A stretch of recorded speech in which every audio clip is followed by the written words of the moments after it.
தவம் பண்ற மகான்கள் எங்க உட்காந்து தவம் பண்ணுவா? காட்டுல உட்காந்து தவம் பண்ணுவா. அரண்மனையில ராஜ மண்டபத்துல ஃபுல் சென்ட்ரல் ஏசியில உட்காந்துட்டு சிம்மாசனத்துல உட்காண்டா தபஸ் பண்ணுவா? அவர் என்ன ஹைடெக் சாமியாரா என்ன? பரமாச்சாரியால எங்க பார்த்தாலும் மரத்தடியில தான் பார்க்கலாம். பார்த்திருக்கேன் அது யாராவது? நான் பார்த்திருக்கேன். இத்தனோண்டு சுருட்டின்னு இருப்பா உடம்ப, தரையில கட்டாந்தரையில உடம்ப சுருட்டிண்டு கோமணத்தை கட்டிண்டு நம்மளால 5 நிமிஷம் அதில் உட்கார முடியாது. அந்த இடத்துல அப்படியே உட்காந்து. இதெல்லாம் மகான்களுடைய லட்சணங்கள். இந்த யுகத்தில் இந்த ஸ்தித பிரஜ்ஞஸ்ய கா பாஷா அப்படின்னு கேட்டான் அர்ஜுனன் பகவத்கீதையில 4வது அத்தியாயத்தில் வரும். ஸ்தித பிரஜன்னா யாரு? சுகதுக்கே சமயகிருத்வா லாபாலாபம் ஜயா ஜெயம். சுகம் துக்கம் மானம் அவமானம் லாபம் நஷ்டம் வெற்றி தோல்வி சீதம் உஷ்ணம் இதுல சமநிலையில எவன் இருக்கானோ அவனுக்கு ஸ்தித பிரஜன்னு பேர். இன்னைக்கு ரொம்ப வெயில் சார், இன்னைக்கு ரொம்ப மழை சார், இன்னைக்கு ரொம்ப பனி சார், இன்னைக்கு ரொம்ப குளிர் சார், எல்லாரும் தான் சொல்றோம், எப்போதும் தான் சொல்றோம், வருஷா வருஷம் தான் சொல்றோம். மகான்களுக்கு அந்த வார்த்தையே இருக்காது. பேசாமல் ரொம்ப வெயில் இல்லை அப்படின்னு சொல்லவே மாட்டான். ரொம்ப கொதிக்கிறது, வேர்க்கிறது, ரொம்ப குளிர்றது அப்படின்னு சொல்ல மாட்டான். இதெல்லாம் இருக்கதானே இருக்கு. இதெல்லாம் அவர்களை பாதிக்காது. என்ன பாதத்தை? ஏன்னா எப்போதும் பரமாத்மஸ்வரூபத்தில் அவர்கள் இருக்கிறதுனால, சரீரத்தை நான் அப்படின்னு அவர்கள் நினைக்காததுனால, இந்த சுகதுக்கங்கள் சரீரத்தோடதுன்னு அவர்கள் விடுறதுனால, ஒரு ஆபரேஷன் பண்றவனுக்கு மயக்க மருந்து கொடுத்துட்டு ஆபரேஷன் பண்றத அவனுக்கு வலி தெரியறதான்னு இல்ல, அவனுக்கு உயிர் போயிடுத்தாயிடும். ரெண்டுமே இல்லை. அவனுக்கு உயிரும் போகல, வலியும் தெரியல. கவனிச்சு கேட்கணும் நான் சொல்றது. அது மாதிரி ஆனா மயக்கத்துல இருக்கான். அங்க தூங்கினது எதுன்னா மனசு தான். அது மாதிரி ஞானிகளுக்கு ஆத்மால ஒடுங்கிறதுனால சரீரம் கனெக்ஷன் விட்டு போயிடும். அதனால அதுல சுகதுக்கங்கள் தெரியாது. அவர்கள் காட்டுல இருப்பார்கள். இந்த நாட்டுக்கு எங்க வந்தார்கள் அப்படின்னா காட்டுல உள்ள மகர்ஷிகள் தான். ராமன் பிறக்கிறதுக்கு முன்னாடி இருந்தும் காட்டுல தவம் பண்ணினவர்கள். ராமன் பிறந்த உடனே எல்லாரும் அரண்மனைக்கு ஓடி வந்துட்டார். என்ன கண்ணை மூடிண்டு எந்த பரமாத்மாவை ஹிருதய கமலத்துல பார்க்கிறோமோ அந்த பரமாத்மாவே கைகால்களோட தசரதனுக்கு மகனா பிறந்திருக்கும் போது எதுக்கு கண்ணை மூடிக்கணும்? அர்த்தாவர்த்தித மந்திரம் அர்த்தவிலசத் சுவாத்தியாயம் அர்த்தோஜிதன்னு பின்னாடி தண்டகாரண்ய பிரவேசம் பண்ணும் போது பகவான் மகரிஷிகள் எல்லாத்தையும் பாதியில விட்டுட்டு ஓடி வந்தார்கள். அவ பண்ற பூஜை, ஜபம், பாராயணம், ஹோமம், யாகம், வேதாத்தியனம், வேதாந்த விசாரம், அஷ்டாங்க யோகம் எல்லாத்தையும் விட்டுட்டார்கள். ஏன்னா இதெல்லாம் செஞ்சு எதை அடையணுமோ அது வந்திருக்கு. கோபிகைகள் அது மாதிரிதான்.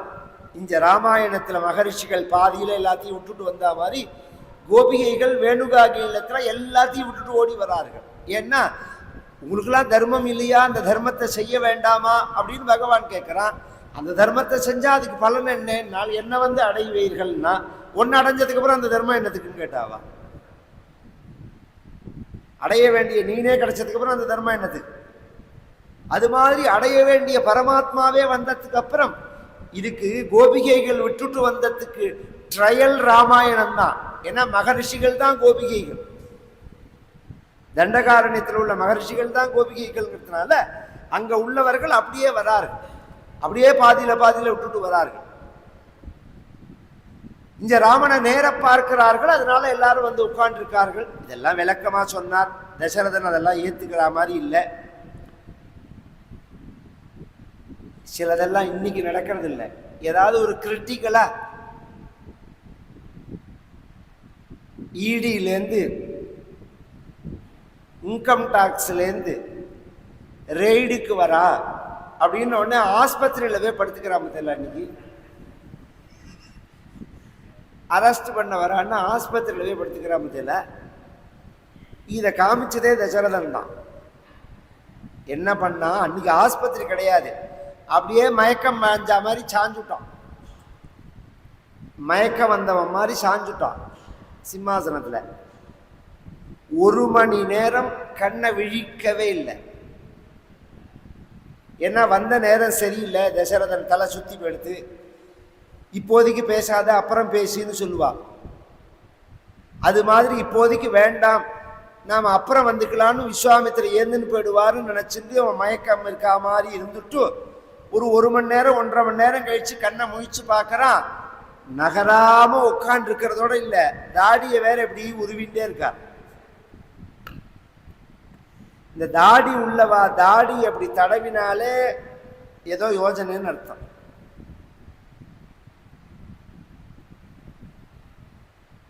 அவன் சொன்னா, இவர்கிட்ட சண்டை போட முடியாது மகரிஷிங்கிறதுனால. பிரம்மன்னா நீங்க சண்டை போடுறதுக்கு கூப்பிடுறேன் ராமனை. சண்டை போடுறதுக்கு சாஸ்திரப்படி அனுமதி 16 வயசு ஆனாதான் மேஜர் ஆலாம். ஏன்னா நம்ம ஹிந்து மதத்துல மேஜர் அப்படின்னு சொல்றோமோ, 16 வயசானா மேஜர் அப்படின்னு ஒரு ரிஷி சொன்னார். 18 வயசானா மேஜர் அப்படின்னு ஒரு ரிஷி சொன்னார்.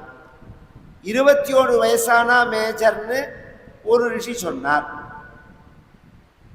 60 வயசாகி மைனரா இருக்கிறவாளும் இருக்கா. 60 வயசானாலும் மேஜர் ஆகாம மைனராகவே இருக்கிறவாளும் இருக்கா. 16, 18, 21. நம்ம கவர்மெண்டே அதுல குழம்புறது. 18 வயசானா லைசன்ஸ் கொடுக்கறது ஓட்டுரிமைன்னு, 21 இது கார் ஓட்டலாம்னு சொல்றது. 21 வயசானாதான் கல்யாணம் பண்ணிக்கலாம்ங்கிறது. இதே பொம்மநாட்டிக்கு 18 வயசுங்கிறது. இது புரியல. 18, 16 இதுல 3-4 ஒப்பீனியன் இருக்குன்னு, டிஃபரன்ஸ் ஒப்பீனியன் வச்சுப்போம். 16ங்கிற உங்க கணக்கை எடுத்துப்போம், உங்களுக்கு சாதகமானதை எடுத்துட்டாலுமே ராமனுக்கு 16 வயசு ஆகல. உனஷோடச வருஷோமே ராமோ ராஜீவலோச்சனஹ ந யுத்த யோக்யதாமஸ்ய பஷ்யாமி சஹராக்ஷசைஹி. 16 வயசுக்கு குறைவுன்னா, 16 வயசுக்கு குறைவுன்னா அப்ப எத்தனை வயசு ராமனுக்கு? 15 வயசா, 14 வயசா, 12 வயசா எல்லாம் சொல்லலாம். 15.25 வயசு வரைக்கும் சொல்லலாம். 16 இல்லை. கரெக்டா ராமனுக்கு என்ன வயசுன்னா 12 வயசு தான்.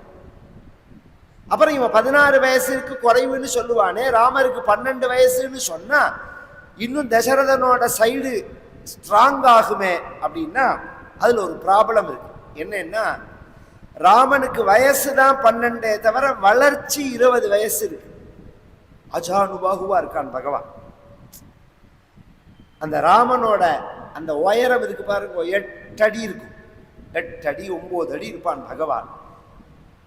சிரமுகுட்ட குண்டல திலகச்சாரு உதார அங்க விபூஷணம் ஆஜானுபுஜ சரச்சாபதர சங்கிராமஜித கர தூஷணம். அது எப்படி இருக்கும்னா, அந்த அந்த ராமர் பட்டாபிஷேக ராமர் இருக்கார் பாருங்க, ஒரு நிக்கிற ராமரும் உண்டு, உட்கார்ந்துக்கிற ராமரும் உண்டு. அந்த நிக்கிற ராமரை பார்த்தாதான் நான் சொல்றது தெரியும். அப்படி கையை தொங்க விட்டா முழங்கால் வரையும் இருக்கும் பகவானுக்கு. தோல் கண்டார் தோலே கண்டார் தொடுகழல் கமலம் மன்ன தாள் கண்டார். இந்த கை காலை தொடுறதாம். அந்த அளவுக்கு ராமருடைய ஆஜானுபுஜசர சாபதர சங்கிராமஜித கர தூஷணம். நேர பார்த்து வர்ணிச்சது துளசிதாசர். அப்படின்னு ஒண்ணு இது திருஷ்டிப்படும். பொதுவா எத்தனையோ உபாத உண்டு. ஏவல், பில்லி சூனியம், மந்திர யந்திர ஔஷத மோகன ஸ்தம்பன உச்சாட்டன இப்படி எல்லாம் சொல்லுவாள். மந்திரத்தினால ஒருத்தருக்கு இடைஞ்சல் பண்ணலாம், யந்திரத்தை வச்சு இடைஞ்சல் பண்ணலாம், ஏவல் பண்ணலாம், பில்லி சூனியங்கள்லாம் ஏவல் பண்ணலாம், சாப்பிட்றதுல எதையாவது கலந்து கொடுத்துடலாம், மருந்துகள் கலந்து கொடுக்கலாம். இதெல்லாம் கூட பலிக்கிறதோ இல்லையோ, ஒருத்தர் கண்ணால திருஷ்டி போட்டா உடனே பலிக்கும். அதுக்கு அவ்வளோ வீதி. அதனாலதான் அந்த காலத்துல குழந்தைகளை வெளியிலேயே கொண்டு வர மாட்டா, ஒரு வயசு வரையும் ஜாக்கிரதையா வளர்ப்பா. ஏன்னா திருஷ்டி படக்கூடாது. இல்லை, 100 சுவாரஸ்யம் சொல்றேன், இன்னைக்கு அதெல்லாம் ஒண்ணுமே கிடையாது. அது பெத்த தாய்க்கே தெரியாது. ஏன்னா அதுவே கத்துக்கணும்னு நினைக்கல, அப்புறம் என்ன பொண்ணுக்கு பண்றதுக்கு. அன்னன்னைக்கு ராத்திரி சாயங்காலம் ஆனா குழந்தைக்கு சுத்தி போடுவா, தெரியுமா உங்களுக்கு? குழந்தை பிறந்தா ஒரு 3 மாசம் அன்னன்னைக்கு சுத்தி போடுவா, கற்பூரம் காமிப்பா. இது ஒரு ஆச்சரியம் என்னன்னா, அந்த பிரசவிச்ச அறையை தாண்டி வெளியில வரத்துக்கு வேலையே இல்லைன்னாலும் பண்ணுவா. ஏன்னா அம்மா கண்ணே பட்டிருக்கும், பெத்த தாயோட கண்ணு படும். அப்படின்னா நாம எவ்வளவு ஜாக்கிரதையா இருக்கும். பெத்த தாய் கண்ணு எங்கேயா படுமான்னா படும். அப்ப கண் திருஷ்டிக்கு அவ்வளோ வீரியம் உண்டு, சுவாமிக்கே படும். அதனாலதான் புறப்பாடு முடிஞ்ச உடனே கோவில் வாசல்ல வச்சு சுவாமிக்கு கற்பூரம் காமிச்சு தேங்காய் உடைப்பா. தேங்காய் உடைச்சுட்டு தான் உள்ள கொண்டு போவா, சுவாமியை திருஷ்டி கழிச்சுட்டு தான் கொண்டு போவா. அதனால ஏன் இதெல்லாம் எதுக்கு தேவையில்லாம ரிஸ்க் எடுப்பான்னு. இந்த கல்யாணத்துல மாலை மாத்தி ஊஞ்சல் ஆடி முடிச்ச உடனே அப்பதானே முதல்ல தம்பதிகள் சேர்றா. பொண்ணை பெத்த அம்மாவும் பிள்ளைய பெத்த அம்மாவும் விளக்கையும் ஜலத்தையும் எடுத்துன்னு 3 சுத்து சுத்துறா பத்தியில, அதுவே திருஷ்டி கழிக்கிறது தான். சாதத்து உருண்டையை சுத்தி போடுற பத்தியில, அதுவே திருஷ்டி கழிக்கிறது தான். எல்லாம் திருஷ்டி கழிக்கிறது தான். எல்லாம் கண்ணு படக்கூடாதுங்கிறதுக்காக. இவர் 12 வயசு தான் என் ராமனுக்கு அப்படின்னு தசரதன் சொன்னா, தசரதா பொய் சொன்னாலும் பொருந்துற மாதிரி சொல்லணும்டா. இந்த ராமனுக்காடா 12 வயசு? அந்த காலத்துல பஸ்ஸில் அரை டிக்கெட்டுன்னு உண்டு. அந்த அந்த கூத்து இருக்கு பாருங்க, தனி கூத்து. அப்போ அரை டிக்கெட்டு தான் எடுப்பேன்பா. கண்டக்டர் ஒத்துக்க மாட்டான். குழந்தைமா யார் இவனான்னு கேட்பான். அதனால அப்புறம் என்ன பண்ணினா, பஸ்ஸில் அந்த டிரைவருக்கு பின்னாடி ஒரு கோடு போட்டு வைப்பா. இந்த உயரத்துக்குள்ள இருந்தாதான் அரை டிக்கெட், அங்க போய் நில்லும்பா. இவன் 4 வயசு தான் ஆச்சும்மா, அவன் 5 வயசுக்கு மேலேம்மா, உயரமா இருக்காம்மா. இந்த கணக்கே கிடையாது. இந்த உயரத்துக்குள்ள இருந்தாதான், அதுக்கு மேல இருந்தா முழு டிக்கெட் தான் எடுக்கணும். சண்டை நடக்கும், நானே பார்த்துருக்கேன். கும்பகோணத்திலேருந்து வடகுடி போகிற வரையும் கண்டக்டரோட சண்டை போடுவான். 85 விசா டிக்கெட்டு. இது ஒன்றும் பெரிய டிக்கெட் இல்லை, 85 விசா. சிறுக கட்டி பெருக வாழ்ன்னு அவ்வளோ நிதானமாக இருந்தா. தர்மங்களை நன்னா செஞ்சா அனாவசியமா ₹1 செலவழிக்க மாட்டான். இப்போ அனாவசியமான செலவு தான் நடக்கிறது, நல்ல செலவே நடக்கல. அதுதான் வயத்தறிச்சலா இருக்கு. நல்ல செலவுகளே பெருசா நடக்கிறது இல்லை, அனாவசிய செலவு நிறைய நடக்குது. இது ரொம்ப நாள் ஓடாது. அனாவசியமா ஆடம்பரமா இருந்த தேசங்கள்லாம் நாசமா போன சமயத்துல இந்தியா நிமிர்ந்து நின்னுதுன்னா நல்ல செலவுனாலதான், தர்மத்தினாலதான். அதை ஞாபகம் வச்சுக்கணும். உங்க புத்திசாலித்தனங்கள்லாம் நிற்காது. புத்திசாலித்தனங்கள்லாம் என்ன ஆகும்னா, திடீர்னு ஒரு நாளைக்கு மியான்மர், தாய்லாந்து மாதிரி இடிஞ்சு விழுந்துடும். தர்மந்தான் நிற்கும்.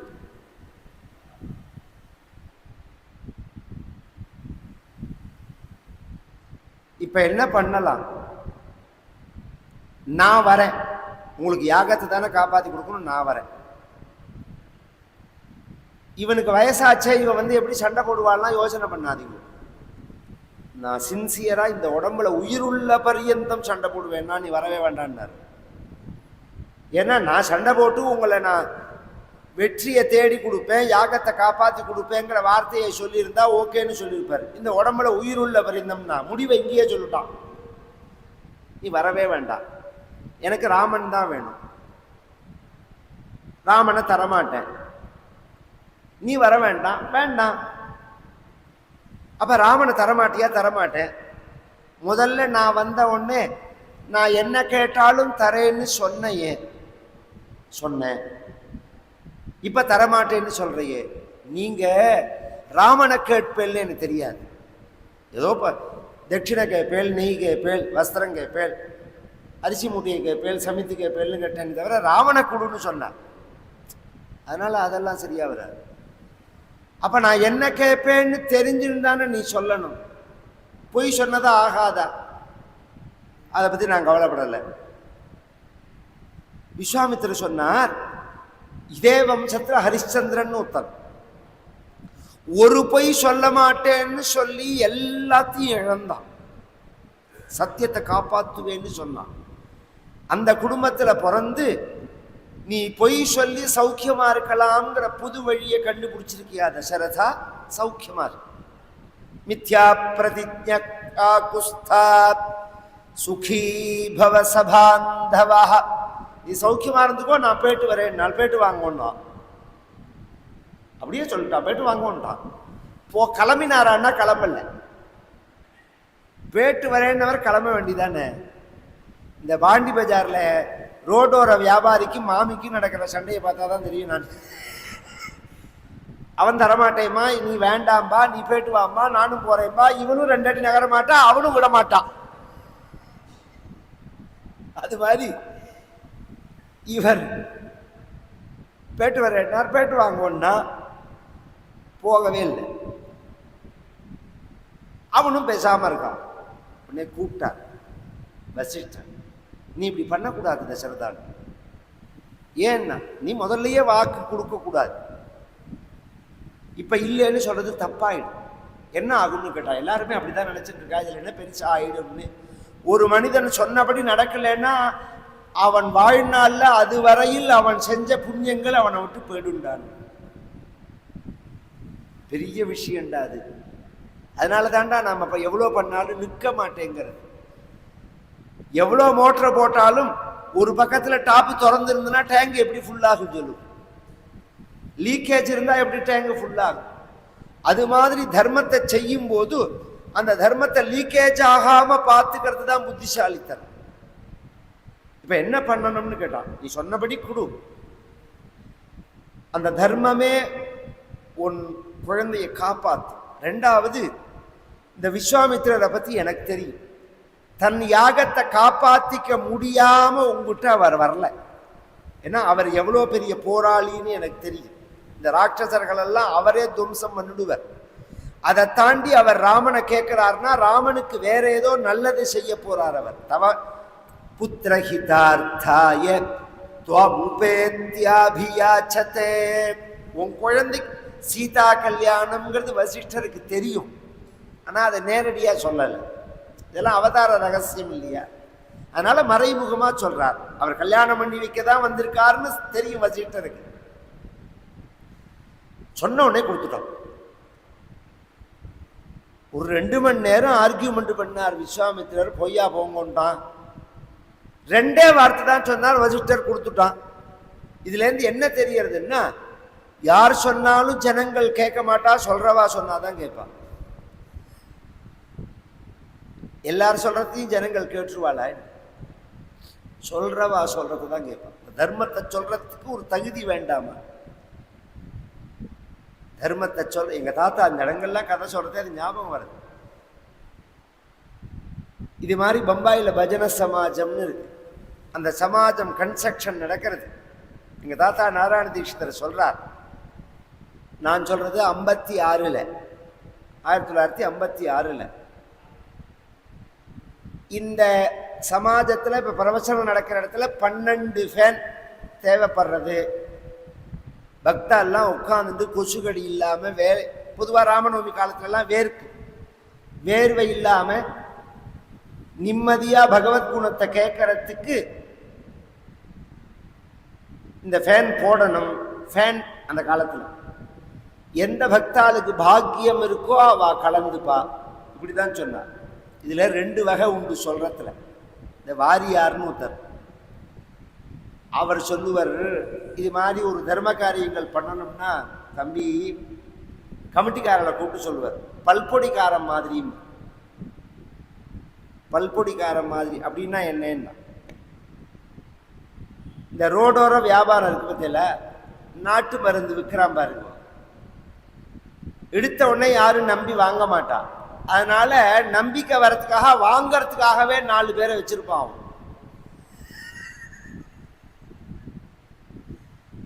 இது சுத்தி இருக்கிறவா நம்பணுங்கிறதுக்காக, வாங்கறதுக்காக இந்த ஊர்ல உள்ளவா வாங்கினா அந்த ஊர்ல உள்ள வாங்கினாங்கிற மாதிரி பண்ணினாதான் ஜனங்கள். முதல்ல ஸ்டார்ட் பண்ணி விடுறது தான் கஷ்டம். அப்படியே சில பேர் தர்மம் நடக்கணும். எங்க தாத்தாலாம் அப்படி கிடையாது, இந்த போலியான பேச்சே கிடையாது. யாருக்கு பாக்கியம் இருக்கோ அவ கலந்துக்கோங்கன்னா சொன்னா நம்ப மாட்டேன். 2 நிமிஷம் 12 ஃபேனும் ஃபுல்லாயிடும். நான் தரேன்னா ஒரு ஆச்சரியம் என்னன்னா, இது மாதிரி வசூல் பண்ணுவா. வசூல் பண்ணிட்டு என்ன பண்ணிடுவான்னா, ஃபேனும் வாங்கி போடுவா. 4 வருஷம் கழிச்சு போய் பார்த்தா ஃபேன் இருக்காது. ஏன்னா இந்த கால ஃபேனோட ஆயுசே அவ்வளோதான் வச்சுக்கோ.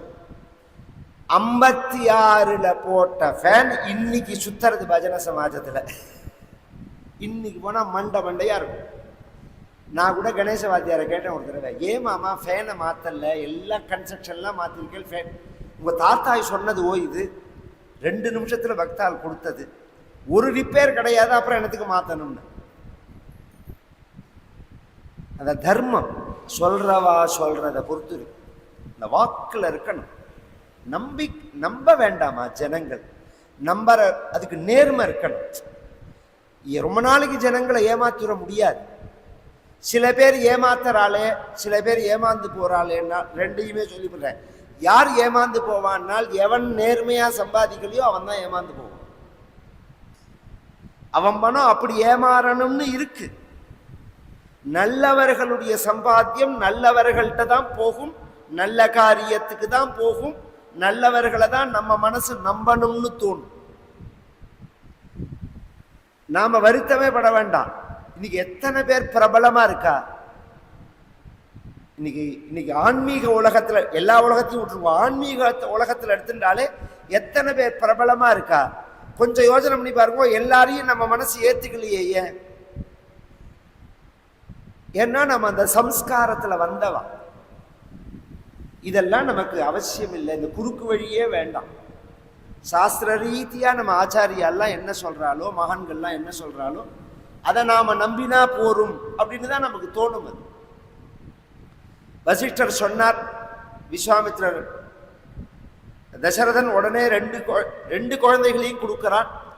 குழந்தைகள் ஆயிடுச்சுன்னு வந்து சரையூல ஸ்நானம் பண்ண சொல்லி பலே அதி பலேங்கிற மகாமந்திரத்தை உபதேசம் பண்ணினார். ஒரு மந்திரத்துக்கு பசி வராது, ஒரு மந்திரத்துக்கு வைரல் பாக்டீரியா இன்ஃபெக்ஷன் வராது. ஒன்று வந்து பசிதாகம் எடுக்காது. பசிதாகம் எடுக்காது அப்படின்னு சொன்னா மந்திரத்தோட அந்த ஸ்டாமியானா குறையாது. அது ஒரு பெரிய விஷயம். அது சாஸ்திரங்கள்லாம் அபூர்வமா இருக்கு. இப்ப நாம சாப்பிட்ற உணவுக்கு சக்தி எதுலேருந்து வருதுன்னா சூரியன்டேருந்து தான் வருது, மறைமுகமா.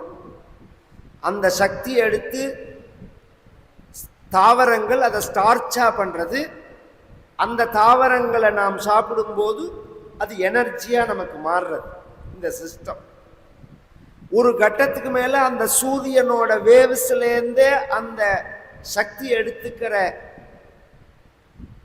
ஒரு நிலை மாறும் உடம்பு. யோகிகள்லாம் அப்படிதான். ஆயிரக்கணக்கான வருஷம் சாப்பிடாம இருந்தான்னா எப்படி இருக்க முடியும்? கொஞ்சம் யோசனை பண்ணணும். அவ்வளவு தூரம் வேண்டாம். சிவன் சார்னு ஒருத்தர் இருந்தார், பரமாச்சாரியால் தம்பி. 3 வருஷம் அவர் சாப்பிட்டதே கிடையாது. எனக்கு தெரிஞ்சு 3 வருஷம் அவர் சாப்பிட்டதே கிடையாது. தனியா ஜலம்னு அவர் குடிச்சதே கிடையாது.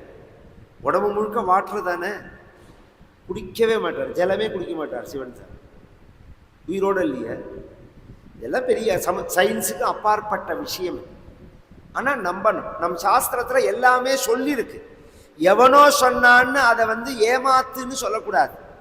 அது என்னன்னு தெரிஞ்சுக்கிறதுக்கு, இவன் கரண்டை தொட்டா ஷாக் அடிக்கும்னா, இப்ப கரண்டை தொட்டு வாயில தொட்டு லைட்டை எரிய விடுறவாள்லாம் இருக்காளே, இந்த கரண்டே பாதிக்காதவாளும் இருக்காளோன்னு. அப்ப இதுல வித்தியாசம் இருக்குங்கிறத நாம தெரிஞ்சுக்கணும். அது மாதிரிதான் உள்ள போனார்கள் காட்டுக்குள்ள. தாட்டகையை வதம் பண்ணினான். அவள் பெண்ணாச்சே, முதல்ல சண்டை போட்டு ஒரு பொண்ணை போய் கொல்லலாமான்னு பகவான் யோசனை பண்ணினான். தர்மத்தை ஸ்தாபிக்கணும், நான் சொல்றேன் கொல்லுன்னா. விஸ்வாமித்திரர் சொன்னதுனால பகவான் வதம் பண்ணினான். முனிவச்சன பலாத் தாட்டகாம் பாட்டயுத்துவாங்கிறார் நாராயண பட்டத்தில். இந்த இடத்துல ரொம்ப ஜாக்கிரதையா பாயிண்ட் எடுத்து சொல்றார். முனிவச்சன பலாத் அப்படிங்கிறார். நான் சொல்றேன் கொல்லுன்னா. கொலை பண்ணினா A1 குற்றவாளி, A2 குற்றவாளின்னு சொல்றோமோ. ஃபர்ஸ்ட் குற்றவாளி யாரு தெரியுமா? கொலை பண்ணினவன் இல்லை, கொலை பண்ணுன்னு சொன்னவன் தான். இந்த இடத்துல விஸ்வாமித்திரன் நான் சொல்றேன், நான் சொல்றேன் பண்ணுன்னார். பகவான் பண்ணிட்டான். இதே பின்னாடி சூர்பனக வரும்போது கொல்லல. ஏன்னா அங்க அக்ஷதை போட்டுக்கிறதுக்கு ஒரு ஆள் இல்லை. இந்த விஸ்வாமித்திரர் இருந்தார், பகவான் ஓகேன்னு சொல்லிட்டான். வதம் பண்ணினார். விஸ்வாமித்திரருடைய யாகத்தை ரட்சிச்சு கொடுத்தார். யாகம் நடக்கிறதே மாரீச்சன் சுபாகு முதலியவர்கள்லாம் வர. ராஜா அப்படி இருக்கணும். ரொம்ப கோபம் வந்தது ராமரு. அயோக்கிய பசங்களா, உங்களுக்கு என்னடா நஷ்டம்? எவனோ மூக்க பிடிச்சுன்னு உட்காந்து ஜபம் பண்றான், பாராயணம் பண்றான், தர்மத்தை சொல்றான், நல்லது பண்றான்னா, சமூகத்துக்கோ சமுதாயத்துக்கோ ஒருத்தன் இடைஞ்ச பண்ணினான், தொந்தரவா இருந்தான்னா அவனை தண்டிக்கிறது தான் ராஜாவோட கடமை. அவனெல்லாம் விட்டுவிட்டு நல்லவனெல்லாம் பிடிச்சி உள்ள போடுறதுக்கு பேரா ராஜா?